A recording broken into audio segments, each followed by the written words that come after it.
For the people that haven't read your book as yet, do you want to talk a little bit about losing your father and what that was like in those first couple of days?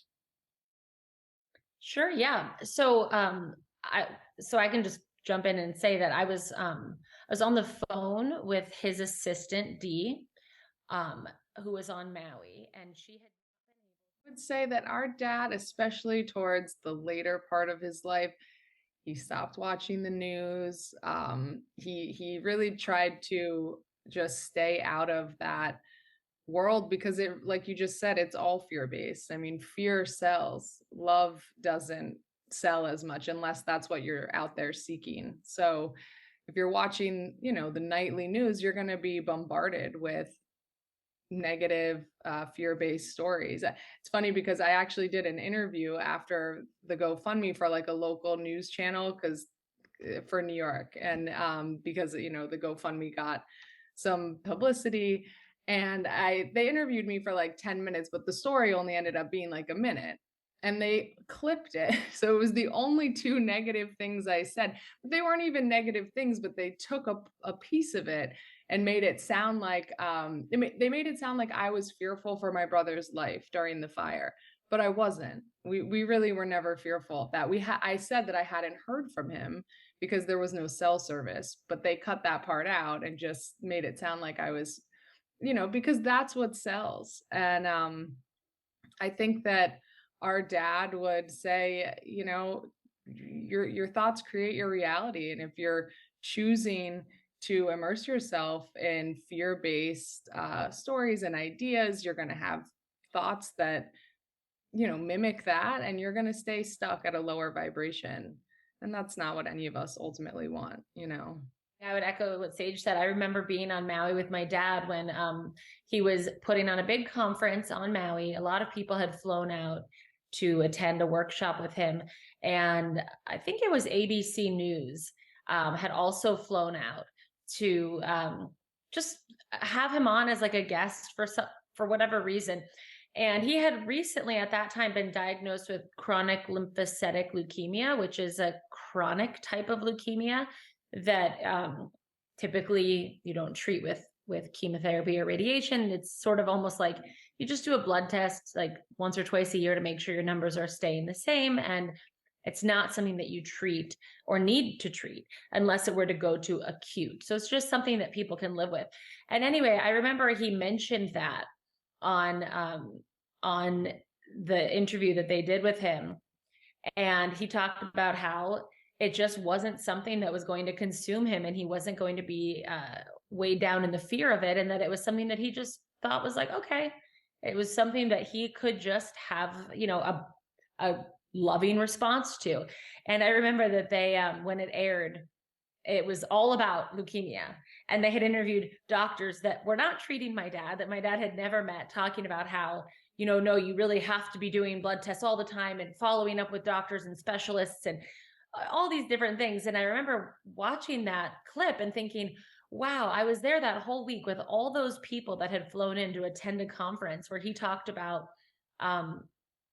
getting yourself into an elevated state of consciousness and just being somebody that is in alignment with health and love and forgiveness and understanding and compassion compassion even for yourself, especially, or forgiveness for yourself, especially. And it was just crazy to me to think that like so many people that had attended that workshop that I was at as well left there just feeling so different about life and about the challenges that they had experienced or were currently experiencing. And they felt so uplifted after that week. And, the news came out and focused on that it's a diagnosis that kills, and you've got to do treatment, and you need to do all of these medications. And they interviewed doctors that had nothing to do with him. And so I completely agree with Sage. I think that obviously in life, there are difficult situations and challenges, and there can be things that are scary, and it's okay to be afraid, but you don't want to marinate in fear, and you don't want to like base your life around fear of the what if or the what could or what might not. It's like, I don't know, we were just raised so differently than that. So I would say that And also, oh, go ahead.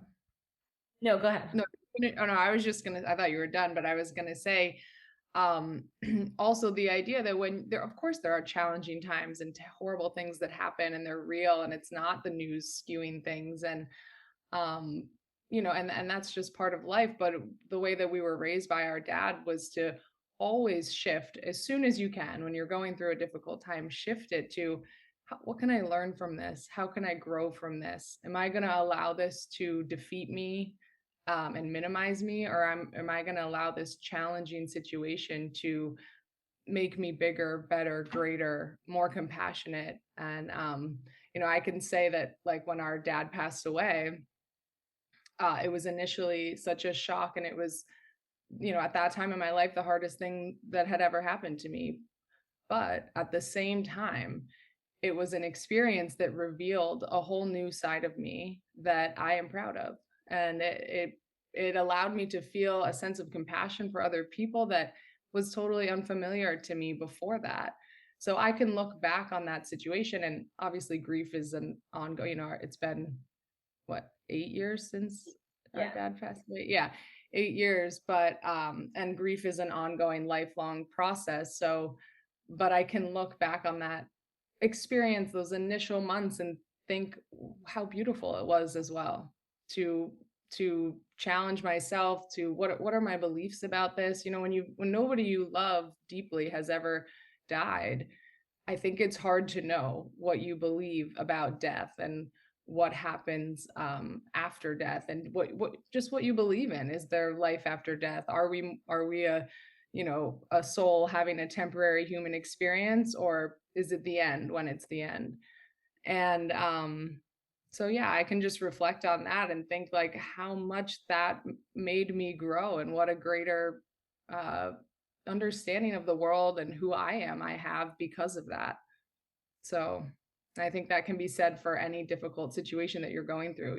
Will it defeat you, or will it make you become a new person, greater by far? And your father spoke so much about death in all of his talks and lectures. He certainly didn't have fear around it, but obviously it was a sudden thing. You're so candid, both of you, in your beautiful book, and it was a very moving account, a very raw account of the emotions of these days and weeks after your father's passing.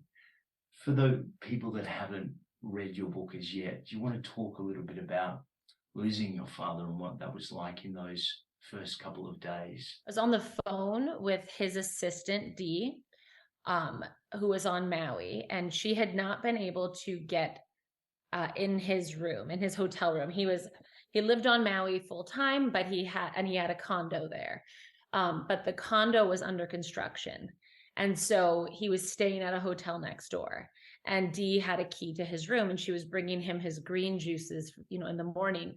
And he was an early riser, and she knew, what time to be there, and he knew what time she was coming. And she got there at that time, and she couldn't get in the room. The key didn't work. It didn't make sense.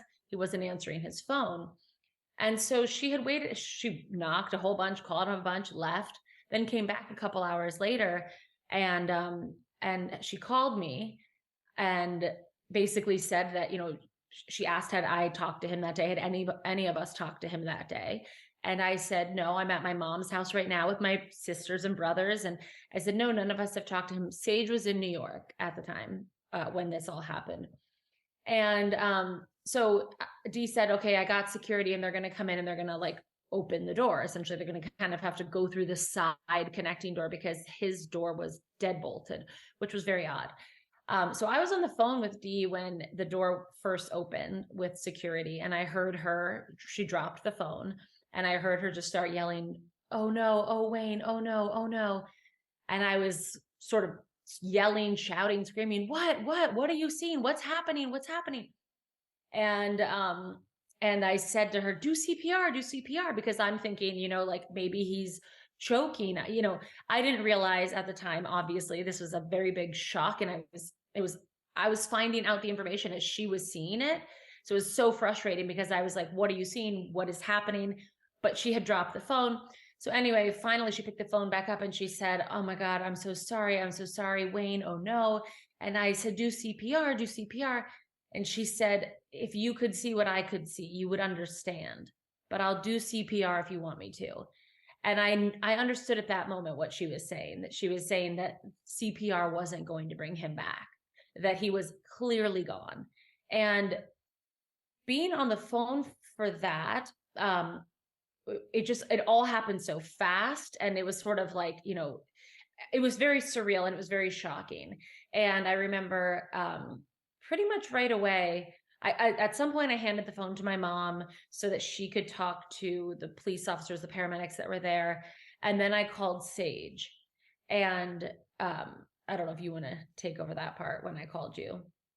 Yeah, well, Serena called me and she said something like, are you alone?" And I said, "No, I'm with Anthony, who's now my husband. It was my boyfriend at the time."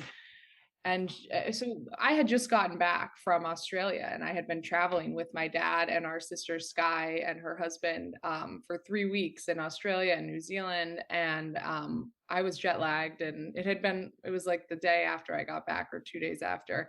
And when Serena called me and I saw that she was calling, I thought it was odd because I knew that our whole family was together and having family dinner, and why would she call me? So I was already like on alert for what, and then she's saying, are you sitting down? Are you alone? I'm like, just tell me, just tell me. And her words were, "Dad doesn't have a pulse." And so obviously that made me think that he was being resuscitated, or he had had a heart attack, but he was, something like that there was still hope. But I started screaming and saying, "What do you mean he does? What do you mean? Tell me, what are you talking about?" And so Anthony immediately, he turned off the TV and he said, "What's going on? What's going on?" And he took the phone because I just couldn't talk anymore. And Serena told him. And then he said to me, "I'm so sorry, but your dad died." Um, and it was Yeah, and just, I think the reason I said that he didn't have a pulse is because I couldn't utter those words yet. Like, right. to say dad died felt like final, and I didn't. It's almost like I can remember in that moment thinking that, like, I'm not going to say those words because those words would mean that he died. And I think in a way, maybe I wasn't even ready to process that. Like, getting a phone call saying, "Have you talked to your dad? I'm at the hotel." And then boom, they find him on the floor in his hotel room. I mean, it was such a completely shocking turn of events, with my whole family gathered around at my mom's house now, like listening on speaker on, discovering what I'm discovering at the same time. And it was just like, so yeah, I think that the reason I said those words is because I couldn't say that he died. Yeah. And then And after that, oh, go ahead. I was just going to say that, yeah, I mean, I was in shock. I had just been with my dad, like I said, for 3 weeks. He was healthy, funny, full of life. We had made plans for the future, Um, so it was just completely unexpected. I was devastated. I was in shock. I couldn't sleep. I couldn't eat. But I will say that at the same time, my husband Anthony and I took a walk to go sit by the river because I felt like I needed to get out of the apartment. And on that walk, I remember feeling like so divinely connected to all the people that I was passing. We live in New York City, so I'm passing hundreds and thousands of people as we, walk block by block. And I had sunglasses on, and tears are streaming down my face, but I'm also feeling so connected to these people in a way that I had never felt before. And I felt an awareness of the pain I was going through, and it made me feel connected to them in a way, thinking, well, what pain are these people going through? And I can remember just in those early days and weeks, going through cycles of feelings like that, and also feelings of like, okay, do I believe that our dad is still with us? Because like you said, he talked about death so much in his lectures and how it's just a transition into another dimension, but it's not, the body's just a vessel. And these are things I knew and was raised on. But at the same time, when you're faced with it and you can't see them and you can't call them and you can't hug them ever again, you just start to feel like they're gone, you know?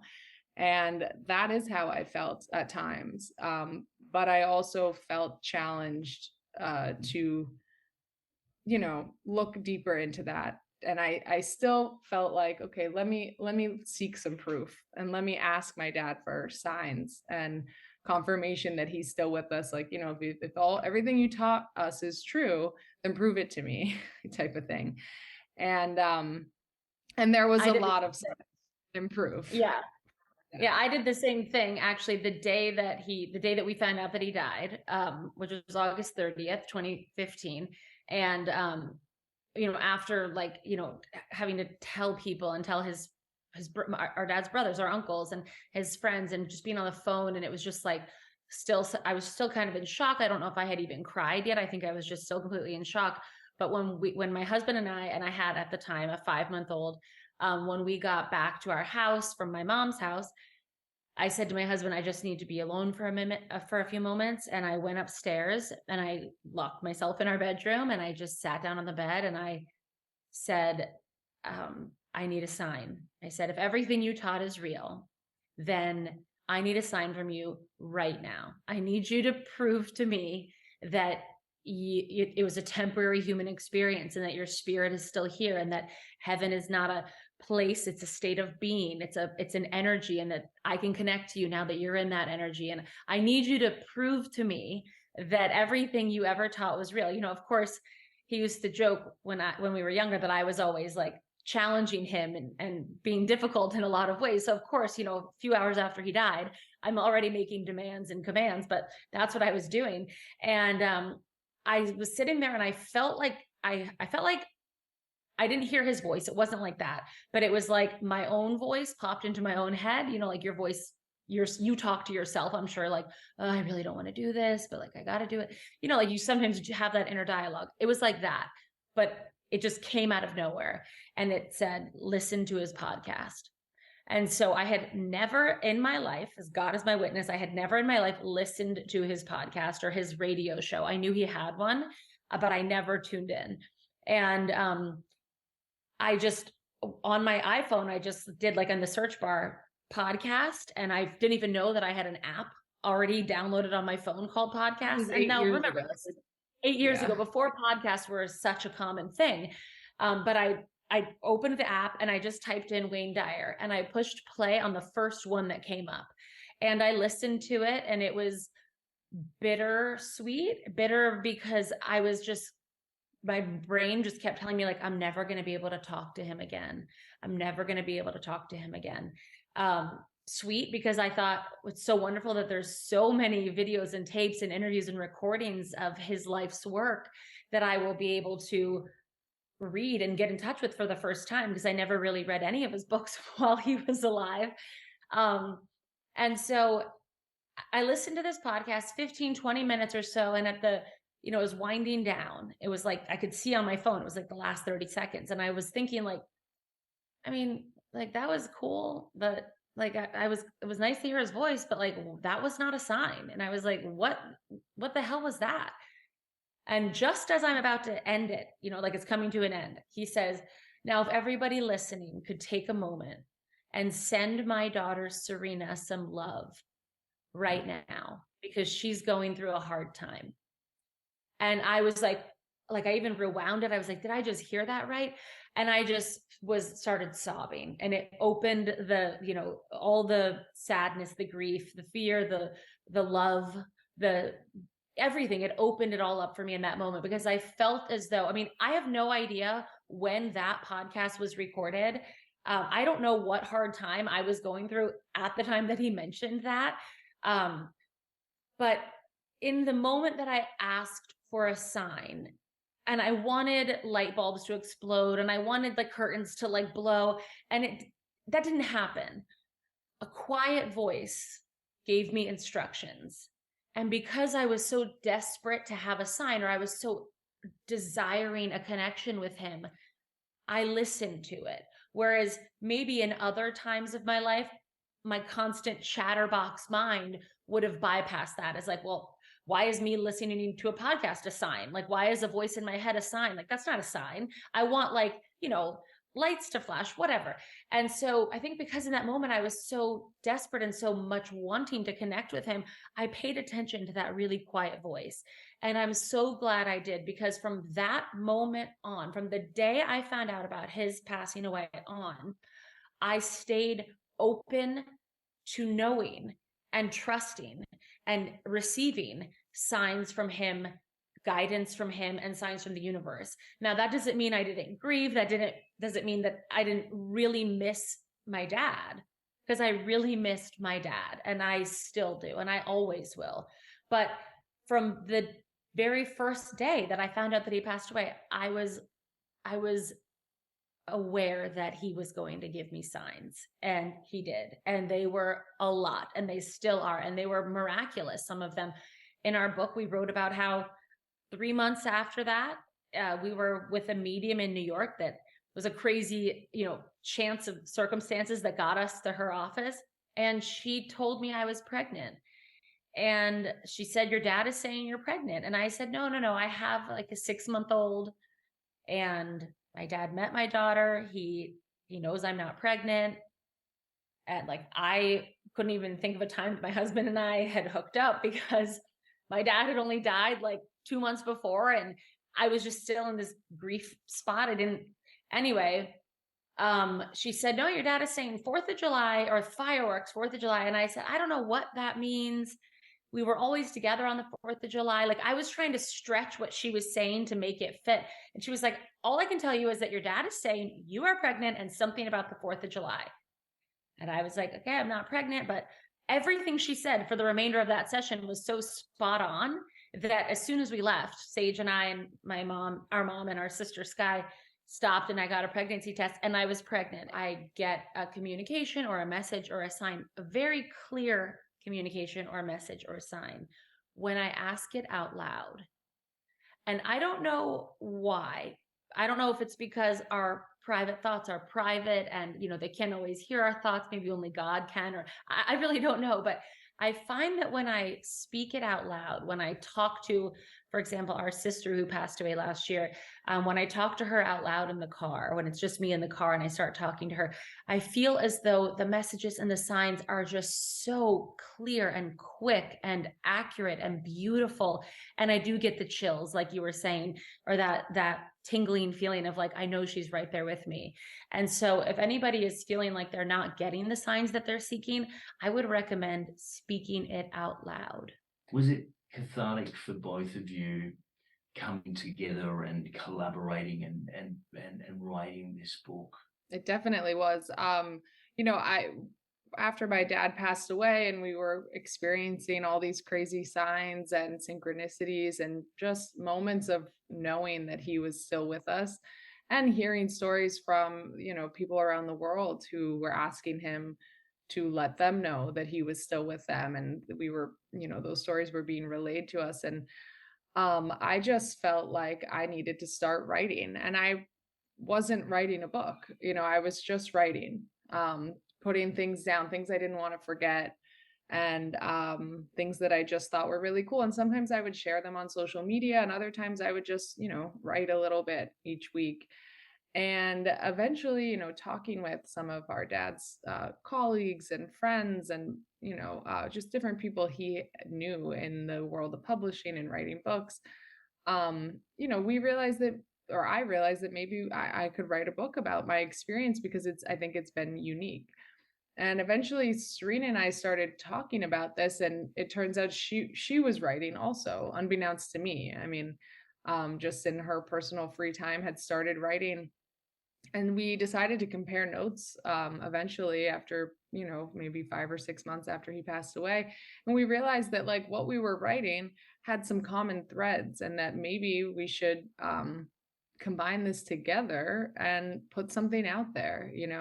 What would make our dad more proud, and what would be a better way to honor his legacy than with a book from his children about him. And it's not just about his death, our upbringing with him, just different things we learned from him growing up. And so yeah, we decided to do that. It took us a long time. It was not a quick process. We definitely fell off the map a few times, and there were some periods of times where we were not writing and we weren't moving forward. But ultimately, we got it done, and it was a labor of love, and it was I'm really glad that we did it, and I think the result is better than I imagined that it would have been. I very rarely profoundly moved by a book in the way that yours moved me, and obviously knowing your father's work and very much being connected to his teachings, it was incredibly an honest, at times a very raw account of what you went through, but incredibly inspiring and deals with a lot of lessons. You talk about lessons in the book, TheKnowing, and the lessons that you've learned along the way. Do you want to touch on some of the most profound lessons that you have both learned along the way? For that, by the way. Yeah, yeah. Oh, I'm glad I'm Sage being stopped me. honest. Yeah, no, I'm glad Sage stopped me because I was very touched hearing you say that as well. And so I love hearing that. And I think if there's one thing that both Sage and I feel about our book, the thing that makes us the most proud is that it is truly a love letter to a father who was a father to so many, not just his 8 children, and who really, right, and who really taught and exemplified love, a life of love, a life based around love. That doesn't mean he was perfect. It doesn't mean he didn't have his own major shortcomings and faults and mistakes, but he came from a place of love and he taught love. And I think that that is why he is so loved around the world, and why we wrote this book was because, to have a father that really raises his children in an environment of just pure love. I think it's a really remarkable gift that we got to experience. And I think many people around the world feel that they had a similar relationship with him because, he guided them, and I think he still does. But what I was going to say about the lessons that you would just briefly that you mentioned, just something immediately popped into my mind. And that was that, my dad passed away in 2015. And in that same year, I became a mom. My husband was arrested. All of our assets were frozen. My husband was then and then that same year, 2015, wait, did I become pregnant the same year I had Sailor? I must have, because she was 6 months old. So yes, I gave birth in March, and then I became pregnant again in September. And my dad had passed away in August. My husband was indicted, arrested in between all of that. And I was pregnant again. And it was just a series of, like, I hadn't had a lot of difficulty in my life. Like, I had things that I pretty much smooth sailing up until that point. And then all of a sudden it was like everything that I felt that was consistent or I could rely on or trust in my life was just sort of like the rug was pulled out from underneath me. I lost my father, and then I was facing losing my husband for a white collar related crime that he was charged with in his business.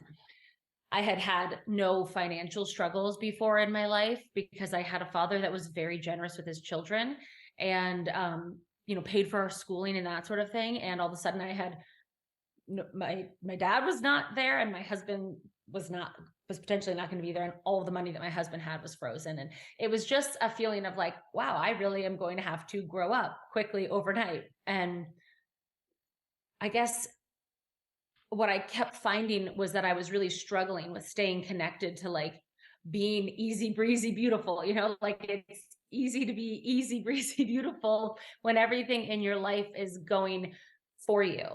And I think that for me, I always assumed that I would just stay this positive, wonderful, spiritual, very connected to spirit person, no matter what I was faced with. And I kept finding myself in this place of like, that's just not the case. I was really struggling. I was really depressed. And I kept thinking and praying and asking God and the universe and my dad. And I kept saying, like, if you can just make all this stuff go away, then I'll be like, I'll be happy again. I'll be healthier. I'll lose the baby weight. I'll be less depressed. I'll be a better mom. And I kept having that feeling. And I kept thinking, like, if only this would just end, then I could go back to like this, or then I could be here. And it really took me a while, like several years or a couple of years at least, to understand that I was really getting it wrong and that I had sort of abandoned what I had been raised to know. And that was that once I had peace inside me, all of the pieces in my life would fall into place. And our dad used to always quote, a famous line from Moby Dick that said, as the appalling ocean surrounds the verdant land, so in the soul of man lies an insular Tahiti, full of peace and joy, but surrounded by horrors. And I butchered that quote, I'm sure, but I understood the point after a few years of really resisting that point. And that point was that inside of each of us is a place of eternal peace, is a place of Tahiti. And for me, I kept thinking, when all of this is over, then I can finally live on Maui. And if I could just live on Maui, I would be happy and my life would be so much better. And it really took me a few years to understand that I had to find Maui in here. And I had to be on Maui in my own body. And then, because Maui for me was like paradise, Tahiti, heaven, whatever you want to call it, a state of just peace and joy and ease. And I had to really understand that when I brought that into myself, when I focused from that place, when I lived from that space, then everything would fall into place. But the more I focused on, if, I'll be happy when I lose this weight, I will be a much better mom when I don't have to worry financially. I will be a much nicer person when I live in Maui in paradise. And it was like, no, no, no, no, no, no, no. I have to become everything that I'm seeking. Offer it to others. If I'm seeking love, become love. If I'm seeking abundance, be generous. If I'm seeking peace, find it in here. Let it start with me.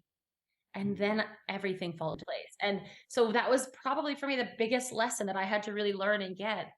And I fall off of that lesson all the time. It's very easy to be like, when my sister stops annoying me, then I'll be nicer to her, I'm joking, but it's easier to think those things. When my husband stops being late, then I'll stop being a nagging wife, but like, really, it's like, I can just be a joyful wife, regardless of whether my husband's late or not, because whether he's late or not doesn't take away the joy from me. And that's easy to say. It's not always easy to put into practice, but I've gotten to a place now where I can put that into practice. And if I fall off of that, I can get back on a lot quicker. Yeah. Well, and of It course, actually, yeah. oh no. No, I was just gonna say because you brought up Joe Dispenza earlier, and I was actually listening to an audiobook of his this morning while I was on the treadmill, and he talks about how we tend to think about things as cause and effect, and that does apply to the physical world. Something happens and it has an effect, but when you want to create a life for yourself, that doesn't, Newtonian physics don't apply. It's no longer cause and effect when we're talking about well, I can't think of the word, but what's that word for physics? You know what I'm talking Quantum about. physics? Quantum physics. When you're talking about quantum physics and things that exist in the quantum world, and that's it's not cause and effect anymore. It's you are causing an effect. It's not happening to you, and it also makes me think of what our dad said, which is that life is not happening to you, it's responding to you.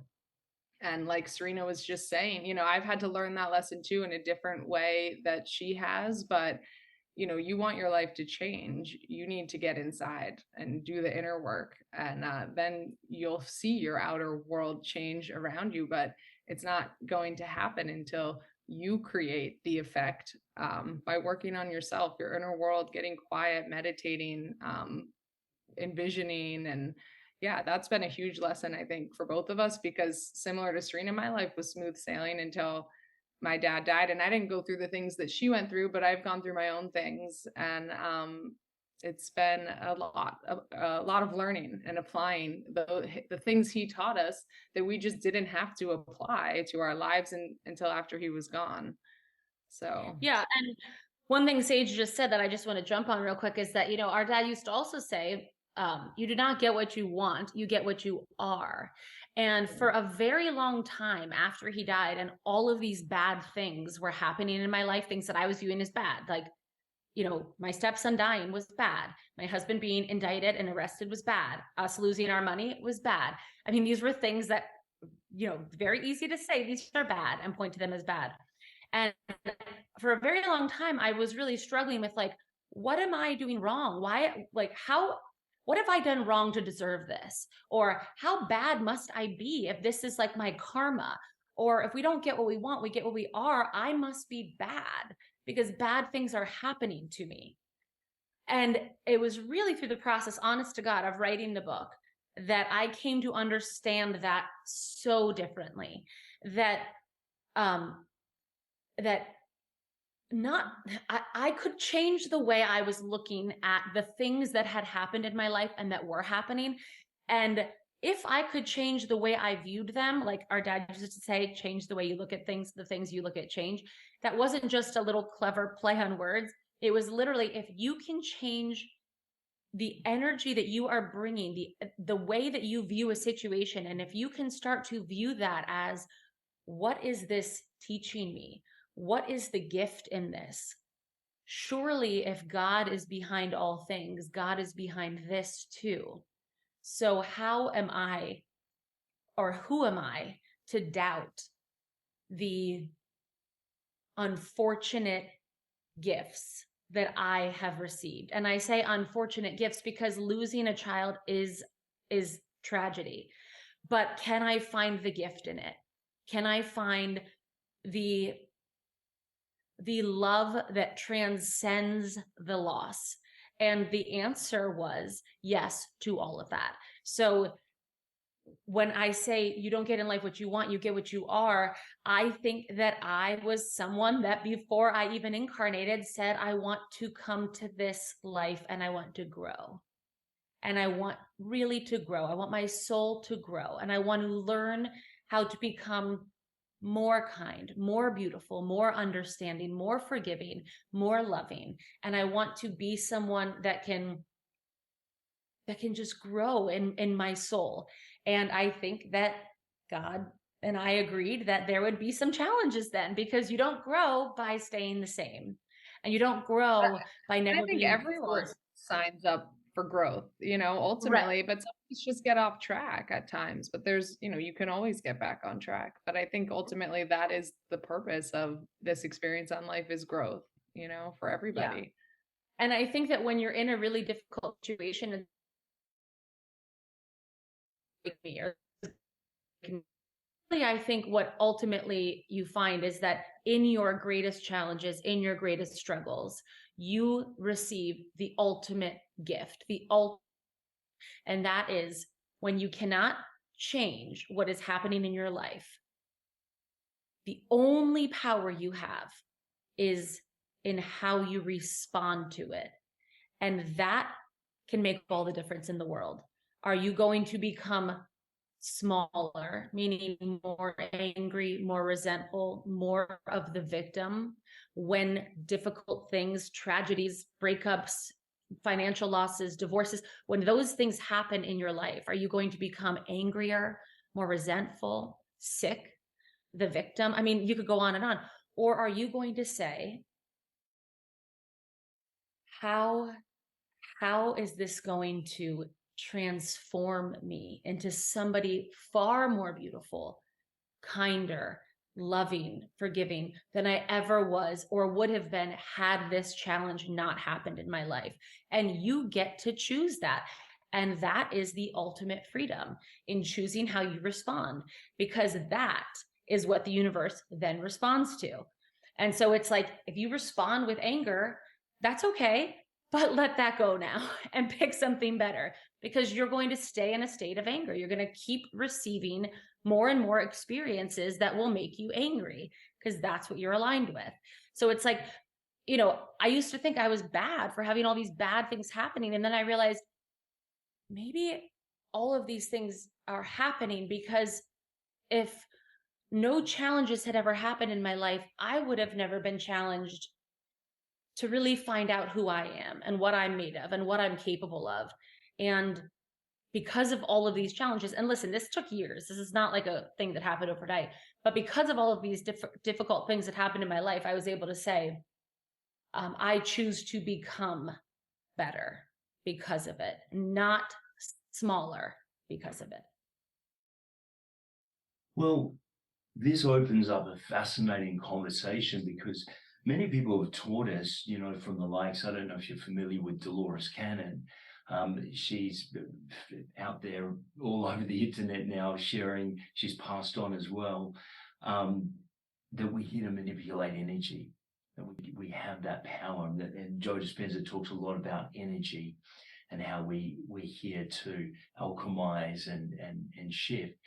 But she also spoke about this phenomenon, and Shakespeare actually pointed to the same thing, that this life that we're living is, some call it a school, or a stage that Shakespeare said it was, that we come on during certain entrances and then we have our certain exits. Do you think, both of you, that perhaps from a higher perspective, we are writing our own script? We are writing our own play for lessons, for spiritual and evolutionary growth. Do you think that's one of the reasons? Dad used to say that this is the classroom. So, and then we go home from here. But our time on earth is our time in the classroom. And I know Serena quotes that a lot because of having lost her stepson at a very young age. You can say that some people just need less time in the classroom and they're called home sooner. And, it's not for us to question that, we all come here with a round trip ticket. And when that date is called for us to return home, that, it's not for us to question that. But to answer your question, are you talking about, like, do we have free will versus? Yeah, like, I mean, many people have pointed to the fact that, for instance, your dad left when he did, that from a higher perspective, the soul knows when it's time to go. The Yeah. conscious mind doesn't know. And so that we somehow write the script before we come here. I And see. obviously we don't know it consciously, but there's someone writing it, and it's us writing our own reality. I wanted to know your thoughts on No, that. I absolutely do. And I do believe that because there were so many things that we were able to reflect back on with our dad that happened in the year leading up to when he left that was truly proof. You can't even question it, that his soul was preparing. Consciously, he didn't know, but his soul was preparing to leave. He had 8 children and he was preparing us, our mom. A quick example is just the day before he passed away, he called all of his children. He has 8 kids. I mean, he can't do that on any given random day, but And that he wasn't did. common for him to do that, right? That Right. wasn't a common. And our mom. Yeah, it wouldn't be common for him to talk to all of us in one day. He also spoke to our mom for like over an hour on the phone that day. I had a really unique example of that. And when I reflected back on it, it gave me a lot of comfort. But I'll just tell it quickly. Basically, our dad, we were so fortunate that he paid for all of us to go to as much school as we wanted to. That was one of the things that he told us growing up. However far you want to go in education, you want to be a doctor, I'll pay for it. So after I graduated college and I didn't really want to get a job, I was like, okay, I'm going to go get a master's degree. So I started a program at NYU, getting my master's degree. And our dad had a way of giving us the tuition to pay to the school. We were to pay it ourselves, but he would give us the money. And the way that he did it was each year at the beginning of each semester, he would write us a check that was enough money to cover the tuition and then also our living expenses. And we made a budget with him, and it was a process that he did from my sister Tracy, our oldest sibling, down to me. I'm the youngest. He never changed it. It was the same for all of us. I'm I haven't told this story in a while, so I'm trying to just think of the dates. So our dad passed away in August, end of August of 2015. That year in January, I was out in Maui with him for the break on school. I had done one semester in my graduate program.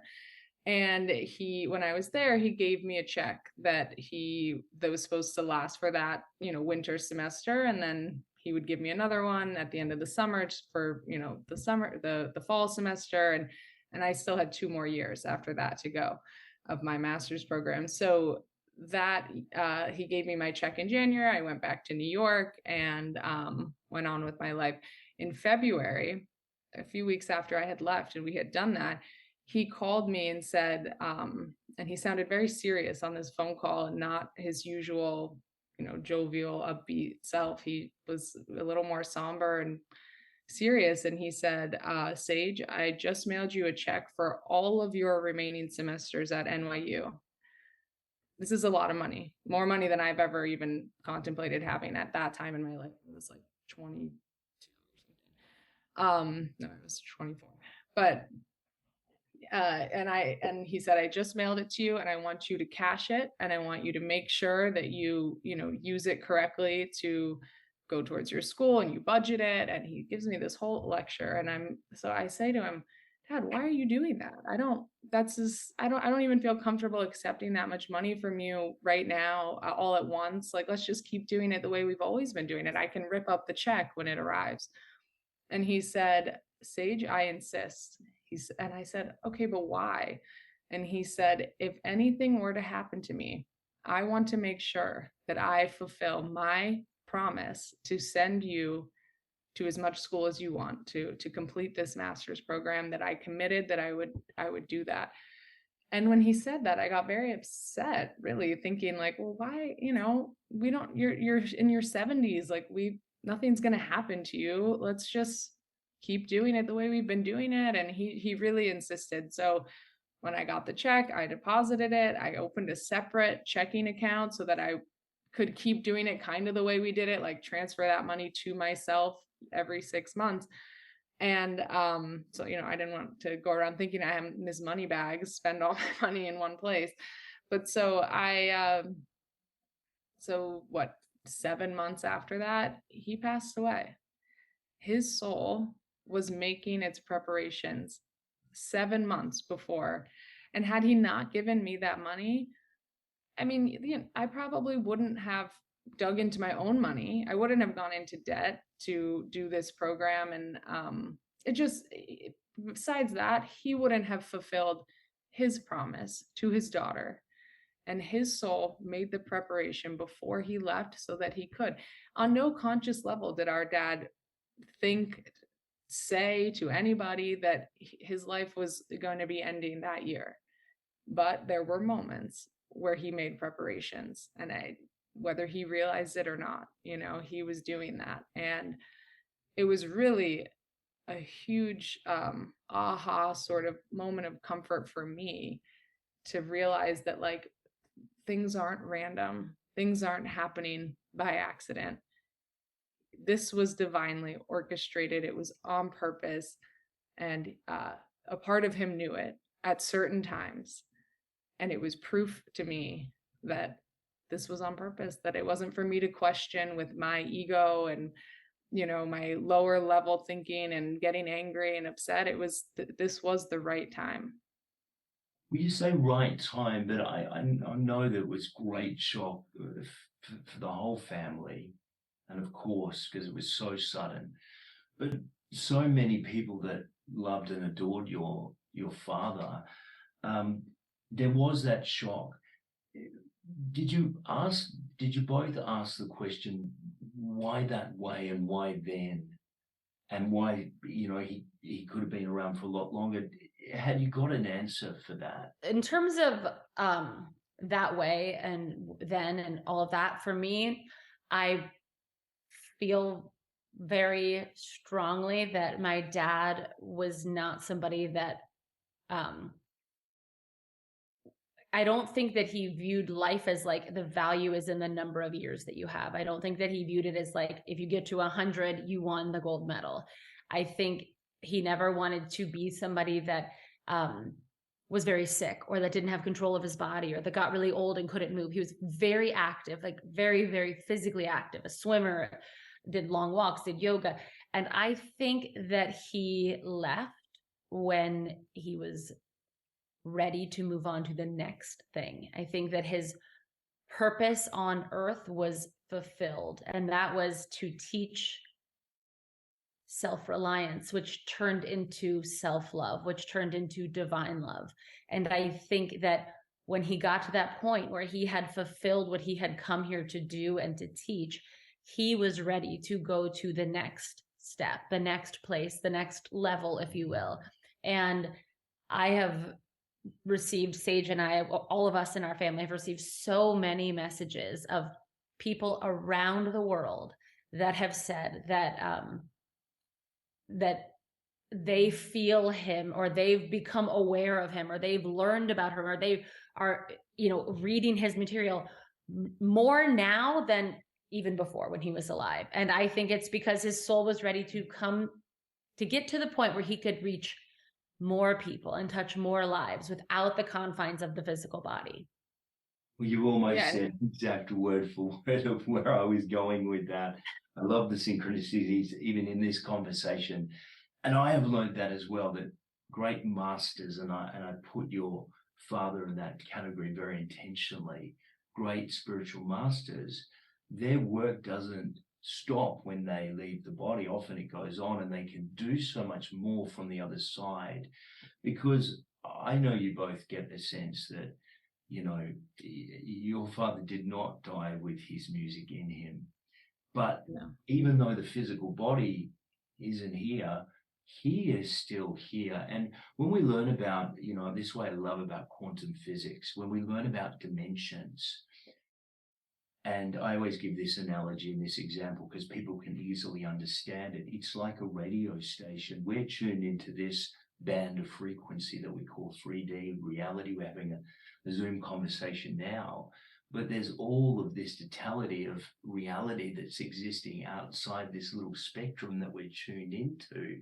Now, it's like a radio station. We change the channel, we get a different frequency, we get a different broadcast.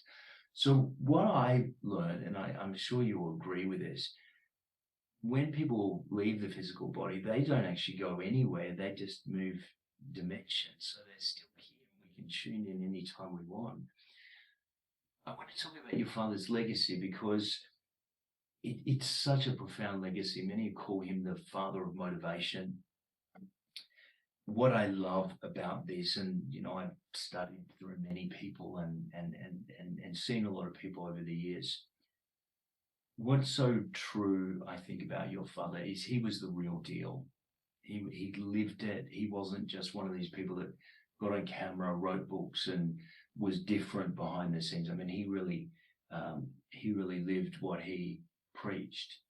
And there's not a greater testament than the two beautiful girls I'm speaking to now, because you very much embody the way you articulate, the way you speak, the way you, even in my communications with you leading up to this interview, I can see so much of your father invested into who you have both become. And I get such a sense that the same energy that he operated in is what you're moving into now in your life. Have you got a glimpse of what is ahead for both of you?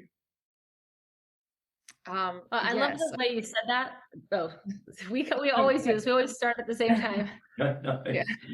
I was just going to say, from what you guys talked about before, about the timing of his leaving, just real quick, I can't tell the whole story because I know we're running out of time, but there was a deep significance to the date that he left, of August 30th, that, we wrote about it in the book. And our dad had a real affinity towards numbers and synchronicity through numbers. And he loved the number 18 and seeing 1111, repeating numbers. He was a big believer in that. So I was as well, because I was just raised around it. And after he passed away, I was looking for proof. And I said, if there's real meaning in when you left, and if it was on time and on purpose, there would be meaning in the date that you chose to leave, August 30th. There would be a significance there. Do I think that's always true for everyone? I don't know, but I felt in my inner knowing that it would be true for him. And I eventually discovered from reading his book, I can see clearly now that he credits, with his own words, he said there was an event that happened for him on August 30th regarding his father and forgiving his father for, you know, a lifetime of, well, he abandoned our dad, our grandfather. So for that, but he was able to forgive him, and it changed his whole life. And he says in his book, his own sort of autobiography that he wrote, that the dates that the events that occurred on August 30th of, I think it was 1975, was the most significant event of his entire life. And it had to do with him forgiving his father and creating a whole new relationship with his father. And it was such an incredible moment. I texted our whole family. I'm taking screenshots of the book and sending it to everyone, because it was also the date for us that our relationship with our father changed to take on a whole new meaning, you know? Not that it ended. It wasn't the end of our relationship with our father. It was a new beginning. It was a change. And so for him to have that same date be the most significant day of his life regarding the change in relationship with his father, and have it be the same thing for us, although different, but the same, you know, the message from it could be applied to us, was just really incredible, and more proof that it's not an accident. It is on divinely on purpose. And then as far as what's next for us, thank you so much for everything you said there. That's, you know, it's always really touching to hear that we are embodying our father, or that we, you know, remind you of him, or whatever it is, because that is the work that we are starting to do in our lives. And we have a website, sageandserena.com, where you can join it's sort of like a waiting list, and we're going to be launching a program sometime in the fall where we essentially keep the spirit of our dad alive, and also teach our own teachings and wisdoms that we have been learning, and, you know, translating through the lens of being the children of Wayne Dyer, but also through our own lens. And so, yeah, we're really excited to be starting that community, and that's what's next for us. Incredible. Yeah, it's funny when I hear Sage say the children of Wayne Dyer. There's so many people that listened to our dad or attended his talks or whatever, and in their minds, we're 16 and 12, or we're 8 and 12, you know, in their mind, because they heard him talk about us as children. And I'm always like, you know, I'm almost 40.